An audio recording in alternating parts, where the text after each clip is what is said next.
પધારેલા વડીલો, principal sir, શિક્ષકો તથા વાલા વિદ્યાર્થી ભાઈઓ તથા બહેનો, તો આપ સૌને 26મી જાન્યુઆરી પ્રજાસત્તાક पर्वની हार्दिक शुभकामनाओं। कुछ नशा तिरंगे की आन का है, कुछ नशा मातृभूमि की शान का है, हम लहराएंगे हर जगह है तिरंगा, नशा ए हिंदुस्तान के सम्मान का है। तो बाळको जेने देश प्रेमनो नशो चढ़े छे ने एने बीजा कोई नशानी जरूर नहीं पड़ती। कोई पण नागरिक तेना देश प्रत्ये प्रेम, आदर अने सन्मान अने भाव होवो जरूरी छे। આપણે આપણા હકો માટે લડીએ છીએ, માટે આપણે આપણી ફરજો ભૂલવી ન જોઈએ। બાબા સાહેબ કહેતા હતા તેમ કે સૌથી પહેલા અને સૌથી છેલ્લે પણ ભારતીય છીએ। બાળકો, દર વર્ષે આપણે સ્વતંત્ર પર્વ અને પ્રજાસત્તાક પર્વ ઉજવીએ છીએ। તો કેમ કે આપણને આ મળેલી આઝાદી મહામૂલ્ય છે, તેની ખૂબ મોટી કિંમત ચૂકવી છે। આપણને ગુલામીની જંજીરોમાંથી મુક્ત કરનાર એ વીર બંકાઓની રાષ્ટ્રભક્તિ અને સંકલ્પ શક્તિના કારણે જ આપણે આજે ખુલ્લી હવા લઈ શકીએ છીએ।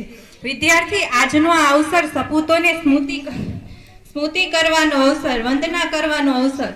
દિવસ આઝાદી મળ્યા પછી દેશના સુરક્ષા કાજે પોતાનું સમગ્ર જીવનમાં ભારતીયના ચરણોમાં અર્પણ કર્યું છે એવા વીર સૈનિકોને સલામ કરવાનો અવસર।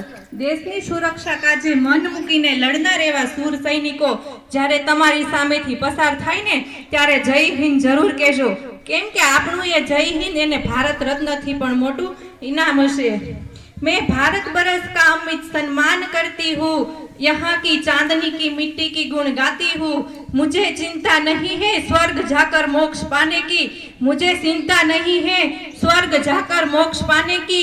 तिरंगा हो कफन मेरा यही अरमान रखती हूँ, तिरंगा हो कफन मेरा यही अरमान रखती हूँ। तो बाळको, વાત આવી આપણે આપણા દેશ માટે શું શું કરી શકીએ। તો ભારતના સંતાન તરીકે રાષ્ટ્રીય સંપત્તિને નુકસાન ન પહોંચાડીએ, અન્ન અને જળનો બગાડ ન કરીએ, વીજળીનો બચાવ કરીએ અને સ્વચ્છતા રાખવી એ પણ મોટી રાષ્ટ્રભક્તિ જ છે। ભારતના વિશ્વગુરુ બનાવવું હશે તો આપણે શિક્ષિત અને સંગઠિત બનવું પડશે। બાબા સાહેબ કહેતા હતા તેમ શિક્ષિત બનો, સંગઠિત બનો અને સંઘર્ષ કરો। બીજું કે ભારતને ઊંચાઈએ લઈ જવું હશે તે માટે પ્રભાવક સાધન શિક્ષણ જ છે। સ્વામી વિવેકાનંદ પણ માનતા હતા કે લોકોની સ્થિતિ સુધારવી હોય તો તેમને આંતર વિકાસ કરવો જોઈએ, એ માટેનું પ્રભાવક બળ શિક્ષણ જ છે। 21મી સદી એટલે કે જ્ઞાનની સદી। આપણે આપણા જ્ઞાનના બળે માતૃભૂમિની મહાનતાને વધારીએ।